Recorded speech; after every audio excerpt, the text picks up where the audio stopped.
আসসালামু আলাইকুম। আশা করি যে যেখানে আছেন ভালো আছেন, সুস্থ আছেন, নিরাপদ আছেন। সরাসরি প্রসঙ্গে আসি।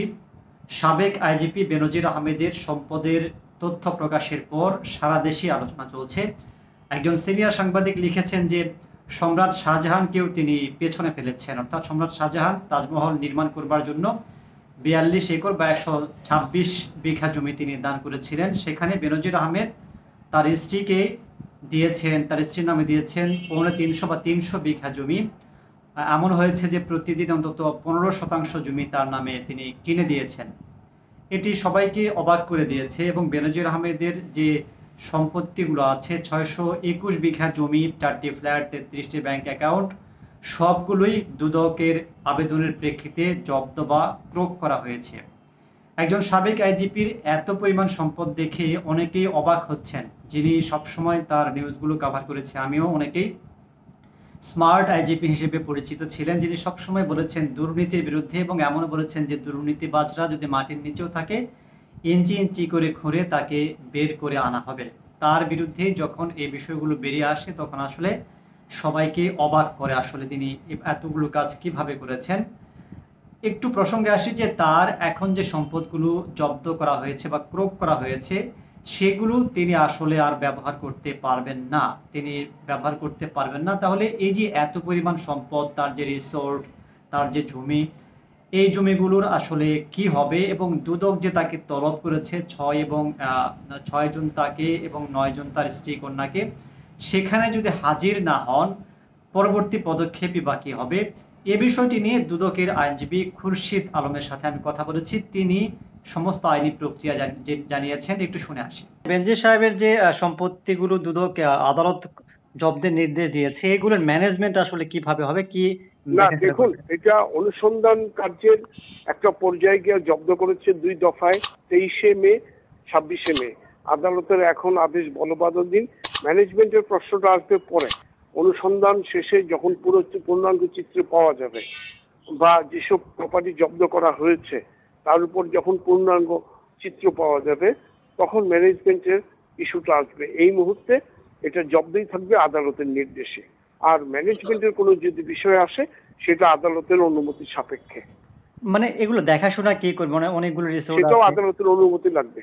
আপাতত জব্দ হলো, এটা কে দেখবে? এই ধরনের যদি প্রশ্ন আসে, এই ধরনের সমস্যা যদি আসে, সেখানেও আদালত থেকে অনুমতি নিতে হবে। আচ্ছা, আর দুদক যেটি তলব করেছে, অনেক মিডিয়া বলছে যে তিনি বিদেশে চলে গেছেন। তিনি যদি না আসেন সেক্ষেত্রে কি পদক্ষেপ নিতে পারবে দুদক? জি দেখুন, দুদক ওনাদেরকে ২ দফায় ডাকা হয়েছে। বেনজিরকে সম্ভবত ৬ মে, জুন, আর তার পরিবারবর্গকে সম্ভবত ৯ জুন এই ডাকা হয়েছে। এটাও অনুসন্ধান কার্যের অংশ বিশেষ। অনুসন্ধান কার্য চলাকালে কমিশনের কর্মকর্তা, অনুসন্ধানকারী দল যদি মনে করে ওনাদেরকে ডাকতে পারে, তারই ধারাবাহিকতায় ওনাকে ডাকা হয়েছে। উনি যদি আসেন, ওনাকে কমিশন আইন অনুযায়ী বিধিমতো জিজ্ঞাসাবাদ করবে। আর যদি না আসেন, আইন এবং বিধি অনুযায়ী ব্যবস্থা নেওয়া হবে। দেশ জুড়ে এখন মুখে মুখে একটি প্রশ্ন ভাসছে, সেটি হচ্ছে যে পুলিশের সবচেয়ে ক্ষমতাধর এবং তার গ্রামের বাড়ি, তার অবস্থান, রাজনৈতিক অবস্থান সবকিছু মিলিয়ে এত পাওয়ারফুল বেনজির, হঠাৎ কেন তার এই পতন ঘটলো বা হঠাৎ কেন তিনি ধরা খেলেন? এটি নিয়ে অনেক আলোচনা, অনেক জল্পনা কল্পনা হচ্ছে। কারণ তিনি আইজিপি থেকে অবসর নিয়েছেন ২০২২ সালের শেষ দিকে, মাঝামাঝি শেষ দিকে। সেই সময় পরেও কেন বিষয়গুলো সামনে এলো না? এত পরে আসলে কেন এলো? কেন গণমাধ্যমের মাধ্যমে তার সবকিছু দুর্নীতির খবর ফাঁস হলো এবং কেন দুদক বা সক্রিয়ভাবে তার বিরুদ্ধে ব্যবস্থা নেওয়া শুরু করলো? এটি নিয়ে অনেক আলোচনা চলছে।